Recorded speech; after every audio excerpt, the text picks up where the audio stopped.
Elegí filmar en 16 milímetros por muchos motivos. En principio es porque desde 1998 vengo trabajando en fílmico, en diferentes formatos, especialmente en formatos de paso reducido. Trabajé en 35 milímetros, en 16, pero muy especialmente en Super 8 milímetros. Y lo hago por muchas razones. En primer lugar, por todas las posibilidades fotoquímicas, fotomecánicas, ópticas que te permite el material fílmico, tanto en el momento de la filmación de la película como en el momento del revelado, que es algo que trabajé en este cortometraje.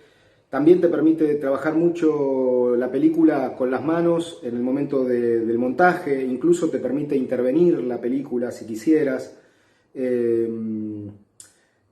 Y al mismo tiempo, en el momento de la proyección también te abre un mundo de posibilidades muy creativas. Entonces el fílmico es un material, es un formato que me interesa mucho seguir investigando, seguir trabajando en un proceso continuo de aprendizaje, ¿no?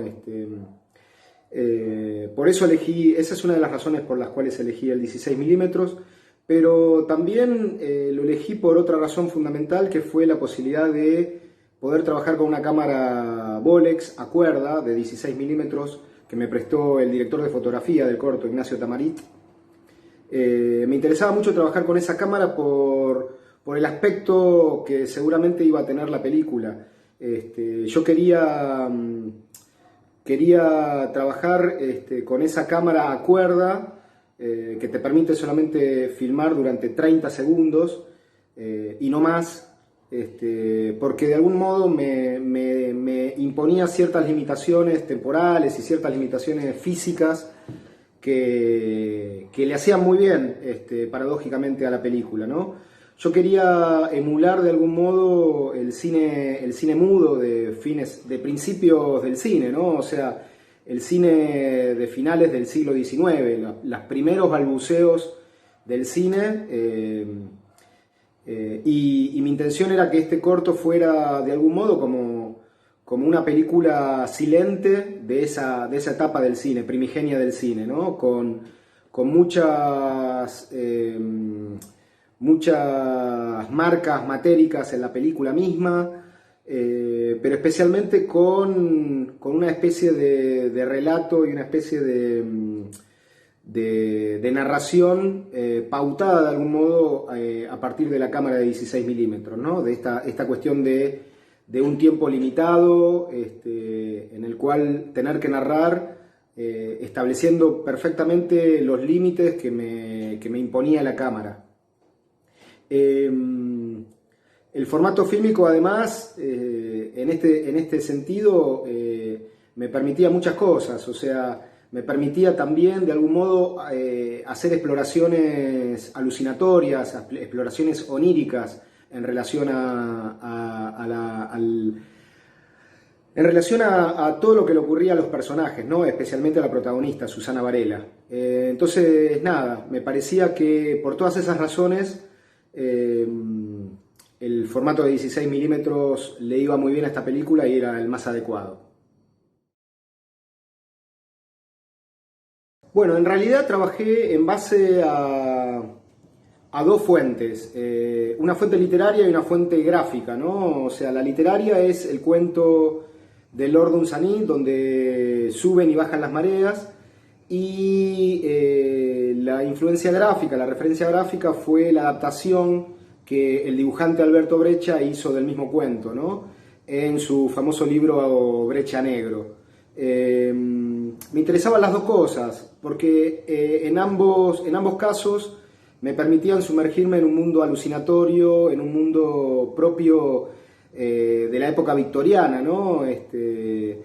Del siglo XVIII, el siglo XVII, una especie de cuento terrorífico, una gran pesadilla que me permitía de algún modo seguir investigando con un montón de recursos y un montón de líneas narrativas que vengo trabajando en otros de mis cortometrajes, y que en ambos casos, tanto el cuento de Lord Dunsany como la adaptación gráfica de Breccia me abrían la oportunidad de no solo seguir investigando esos recursos, sino también abrirme a nuevas posibilidades. Lo que más me interesó y de alguna manera fue mi inspiración principal fue la adaptación gráfica de Breccia. Me interesaba mucho todo este mundo construido a partir del contraste, del blanco y negro, bien contrastado, de los contrastes muy extremos, de los claroscuros,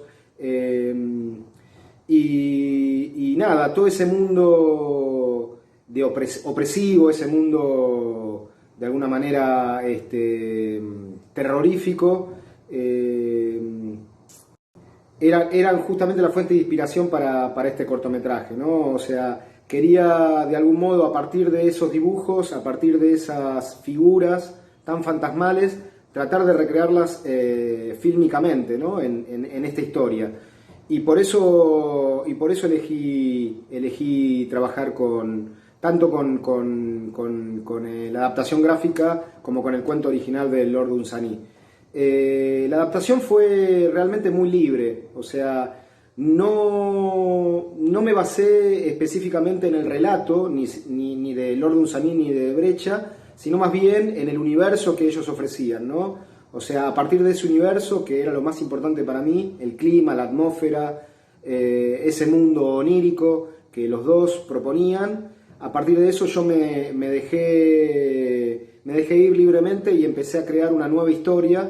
Adapté por completo la historia original y convertí esa historia de una pesadilla, de un hombre que es enterrado y vuelto a enterrar sucesivamente hasta el infinito, una pesadilla que no tiene fin, y la adapté a un universo y unos personajes totalmente diferentes, ¿no? En este caso a la pesadilla de una vidente que es visitada justamente por 3 brujas que la vienen de algún modo le vienen a proponer con engaños un ritual espiritista justamente para poder de algún modo envolverla en esa pesadilla y condenarla a sufrirla una y otra vez permanentemente, tal como ocurría con el cuento de Lord Dunsany. Pero la verdad que fue una adaptación muy libre.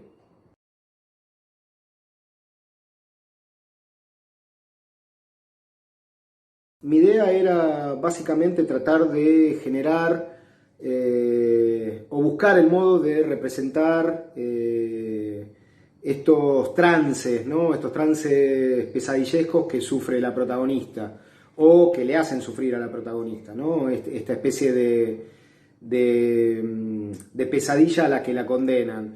Para lo cual trabajé con 2 recursos básicos.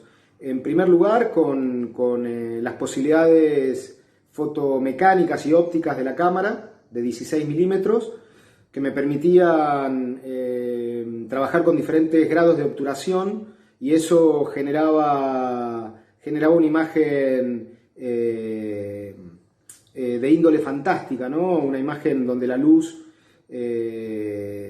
toma otros rasgos, toma otras dimensiones, toma otras velocidades, toma otras características físicas al quedar emulsionada, al quedar expuesta en la emulsión de la película, ¿no? Y por otro lado, fue fundamental la elección de la película 16 milímetros que utilizamos, ¿no?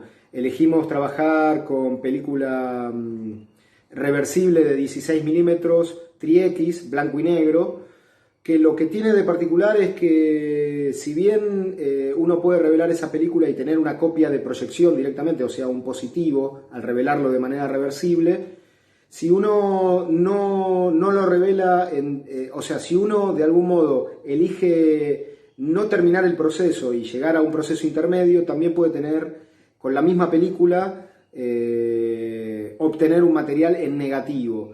Y a mí me parecía muy interesante trabajar en blanco y negro en negativo, no solamente porque obviamente genera una extrañeza muy particular y de algún modo conecta directamente con un mundo onírico, un mundo de ensueño o pesadilla, sino también porque de algún modo iba en la línea que yo le quería dar al cortometraje de ser como una especie de homenaje o ser filmado de la misma manera que se filmaban las películas silentes a fines del siglo XIX, ¿no? En ese sentido, Las Sombras es deudora de muchas películas de esa etapa del cine primigenio, y especialmente de Nosferatu, de Murnau, por ejemplo, de Vampire, de Dreyer, por ejemplo, pero especialmente también de La Carreta Fantasma, de Víctor Stroheim. En todas esas películas hay un trabajo también del revelado con la película, y hay muchos momentos donde esos tres directores en esas películas trabajan con el negativo justamente para generar de algún modo la representación de un mundo fantasmal, un mundo que está más allá de la realidad, ¿no? Entonces, nada, la elección un poco de la película blanco y negro, Tri-X, que me permitía trabajar tanto revelarla de manera reversible como revelarla de manera negativa, y también un poco las características propias de la cámara, que me permitían también trabajar con diferentes grados de obturación, lo cual generaba diferentes efectos lumínicos que le venían muy bien a este corto, ¿no? Esos fueron de algún modo los recursos que yo exploré, que exploramos juntos con Tamarit para lograr este aspecto tan particular del cortometraje.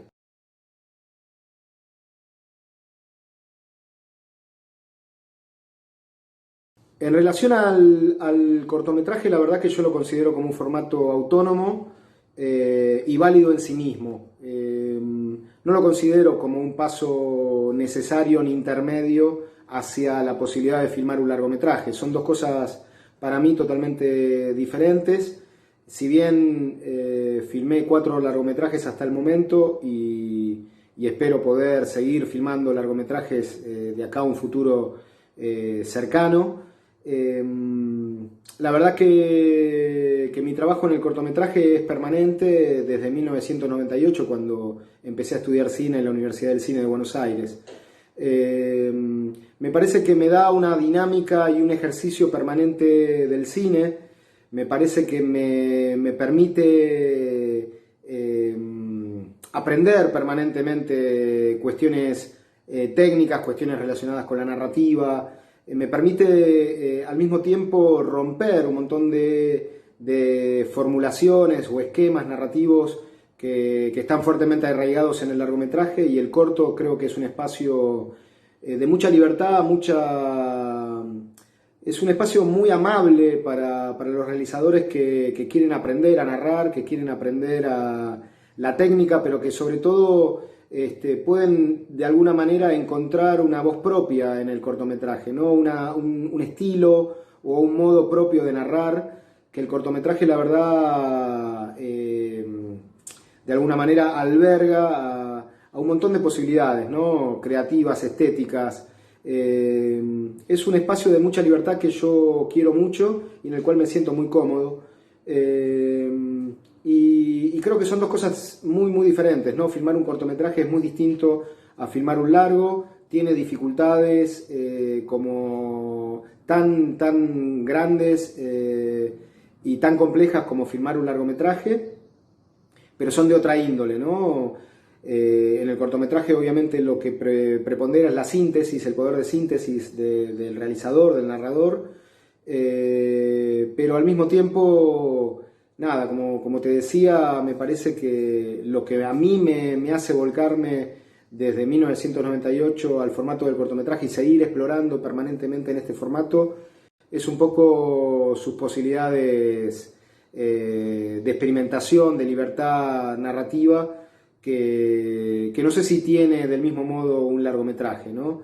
En ese sentido, Las Sombras creo que viene un poco a reforzar esa idea de una investigación permanente en las formas, en las estéticas, en los modos narrativos, en los temas, en las temáticas, que a mí me gusta ir renovando de corto a corto, pero tratando de mantener siempre una misma línea, ¿no? Que de algún modo atraviesa todos mis cortos y tiene que ver, creo yo, con la exploración de los mundos internos de los personajes, ¿no? Los pensamientos, los sueños, las pesadillas, los recuerdos. Creo que si bien en un largometraje también se pueden narrar este tipo de espacios mentales, creo que el cortometraje como formato me permite y me deja ir mucho más allá. Creo que es por eso que sigo eligiendo y apostando al cortometraje como un formato muy, muy interesante.